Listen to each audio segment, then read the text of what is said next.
Kaixo, nik Martin naiz, Irene, Jon eta ni Adrian naiz. Somorrostroko irakasgunean ikasten dugu, eta lehenengo DBH-ko ikasleak gara. aurten erabaki dugu zientzia soka proiektu bat aurkeztea. Gure proiektua Hortz Eskola deitzen da. orain aurkeztuko dizuegu zertan datza gure proiektua. Jendea pentsatzen du txantxarrak sortzen direla azukrea jaten duzunean, baina hori ez da benetako egia.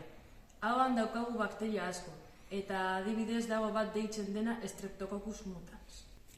Bakteria horrek azukrea jaten du eta hondakin gisa azido laktikoa sortzen du. Azido horrek pH azidoa jaisten du eta txantxarrak egiten dira. Txantxarrak osasun arazo publikoa dira. Txantxarrak bukatzeko fluorra erabili dezakegu. Eta fluorrak dauzka 3 superpoterea. Bakteriak hil egiten ditu, Hortza garbitzen du, Eta esmaltea gogortu aldu. Proiektu hau aurrera eramateko erabili dugu hurrengo materialak. Hortzetako eskuila, hortzetako pasta, aho irakusketa, arrautsak, errefresku bat azukrearekin, edalontziak, ospina, papera eta eskularruak. Hortzetako pasta eraginkorra izateko gutxienez 1400 eta 50 ppm fluorra izan behar ditu. Fluorren potereak erakusteko egin dugu esperimentu bat. arrautzen oskola karbonato kalzikoz osatuta dago. Eta gure hortzak aldiz hidroxiapatitaz osatutaz dago. Ez da gauza bera, baina antzekoak dira. Arrautsak gure hortzak dira. Eta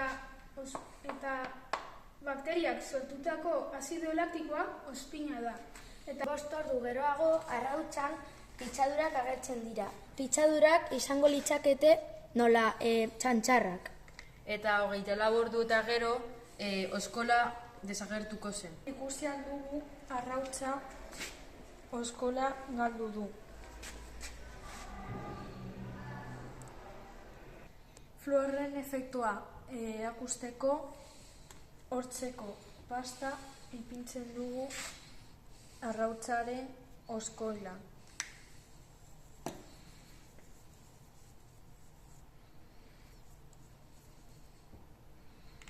Eta gero ospinan 5 ordu ipintzen dugu arrautza. Eta gero arrautza ez du pitzadurak. Beste modu batean hortzak ez du txantxarrik. Orain beste esperimentu bat egingo du. Jarriko dugu hau erakusketa edalontzi batean eta ospina apur bat.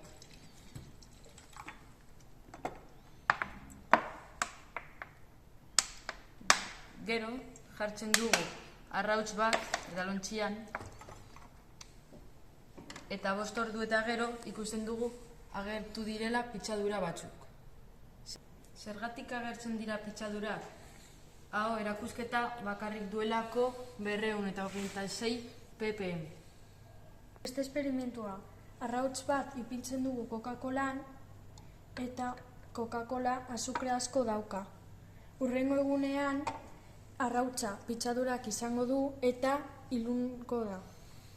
Bukatzeko azken esperimentua egingo dugu. Lehenengoz hartuko dugu hortzetako pasta, berezia da, zuritzailea da. Hartzen dugu pasta eta margotzen dugu arrautza.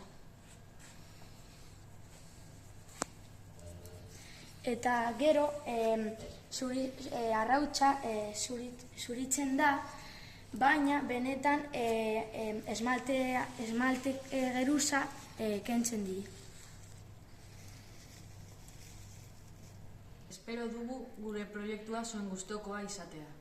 Maiatzaren 25ean elkar ikusiko dugu Bilbon. Agur!